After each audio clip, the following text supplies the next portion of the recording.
Hello mga katambling, good morning. Good morning kasi madaling araw na po tayo ngayon. January 3 na tayo ngayon, 2026. And bago ang lahat, babatiin ko muna kayo ng Happy New Year. Sana masaya yung New Year natin. Bagong taon, bagong buhay, bagong laban. Okay? So, eto na.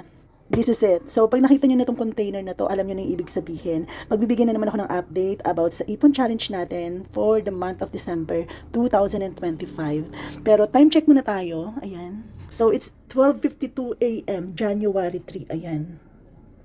So, pasensya na sa boses ko kasi medyo inuubo ako tsaka sinisipon ako. Ewan ko kung bakit tuwing mag-vlog ako or mag-ano ako. Palagi akong sinisipon at tsaka inuubo. Diba? Anyway, ito na yung ipon natin. Ito yung 20 peso coins natin. So, ito yung naipon natin for the month of December. Pero konti lang siya kasi nga nagastos ko yung iba dito. Yan. Mamaya explain ko kung bakit. So, eto na. Ito yung naipon natin. And kung mapapansin nyo po, meron siyang tape. Ayan, 200 pesos po yung isang ganito. Yan, naka-tape na siya. Kasi nga niready ko talaga to. Kasi just in case na maubusan ako ng budget, meron akong magagamit. So, tinape ko talaga, hinanda ko talaga siya. So, ayan. Lagyan na natin dito kasi bibilangin natin. Okay? Yan. So, eto na. Sabi ko nga sa inyo, ito, 200 pesos to. So, ibig sabihin, ito, 1,000 pesos na po yan. Tapos, ito, 1,000 din. Meron na tayong 1,000, 2,000. Tapos, 400. 5.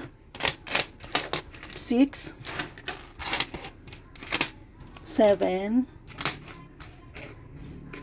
8. 9.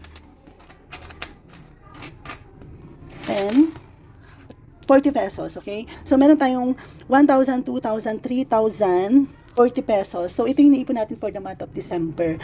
Ang konti lang, diba? Pero mas malaki sana to kasi kung hindi ko lang nagastos, okay? Mas malaki sana to. Tapos, nagkautang pa ako pala sa iba kong mga kaibigan.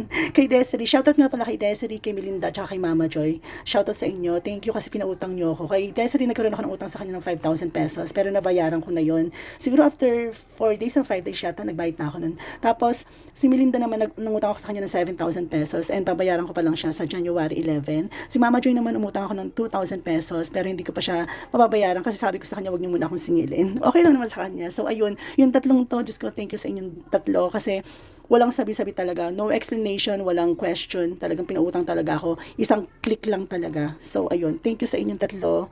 Okay, tapos meron pa pala akong utang sa pinsan ko kay Lizelle, kay Juliana na medyo malaki talaga pero nag-usap na kami and kaming dalawa na yung kakaintindihan and babayaran ko pa lang siya kapag nakuha ko na yung kay tatay ko, okay? So, ayun. So, kung tatanong naman kayo, bakit, nagkaroon ako ng utang na gano'n? Kasi, alam niyo naman, di ba, December, tapos magkasunod pa yung holidays, Christmas, at saka New Year. Tapos, ang dami ko pang gala, inom-inom pa ako. Tapos, alam talaga, lasinggera talaga, no? Tapos, meron pa akong binyag, may mga palubagan pa ako, may bills pa ako. Kaya, ayun, talagang nangutang ako sa mga kaibigan ko. Pero meron naman akong pambayad talaga kasi marami naman akong naiipon-ipon, 'di ba? Kaso nga lang yung sa bank account ko kasi, yung dalawa kong bank account, yung dollar account at saka yung peso account, hindi ko talaga siya magalaw kasi nga meron pang basta yun.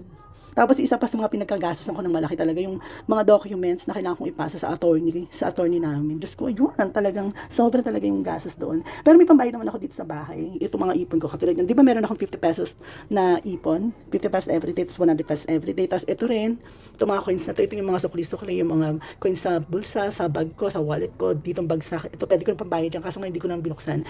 Tapos ito, alam nyo to, di ba? Natatandaan nyo pa to.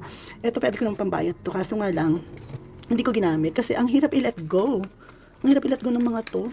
Kasi kapag pinaghirapan mo talaga yung isang bagay, katulad yan ipon, ang tagal kong pinaghirapan to, ang hirap talaga i-let go, di ba? So, hindi ko siya ginamit na, na ginastos, di ba? So, ang ginawa ko talaga, namutang talaga ako sa mga kaibigan ko. But anyway, so, ayan, naka 3,040 pesos for the month of December. Tapos, ito, ayan, dito ako excited kasi ito yung ipon namin na 50 pesos every day.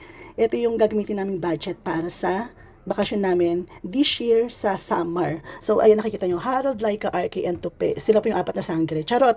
So, ito, ayan, napakita ko lang. Ito yung magiging next vlog natin this coming days, okay? Hindi ko lang alam kung, kasi medyo, ang tagal, di ba, na hindi ako nakapag-upload ng video, hindi ako nakapag-vlog. So, ayan, ito yung mga naipon namin na 50 pesos every day. Ito yung gagamitin namin para meron kaming budget sa bakasyon namin sa summer. So, ayan, Pinapakita ko lang kasi, alam ko mapapanood nilang tatlo to eh. Baka magtanong sila kung nasan ba yung hinuhulog nila kung saan napupunta. Ito po yun. Baka kasi isipin nila pinang-inom na ni Laika, di ba? So, eto, ayan.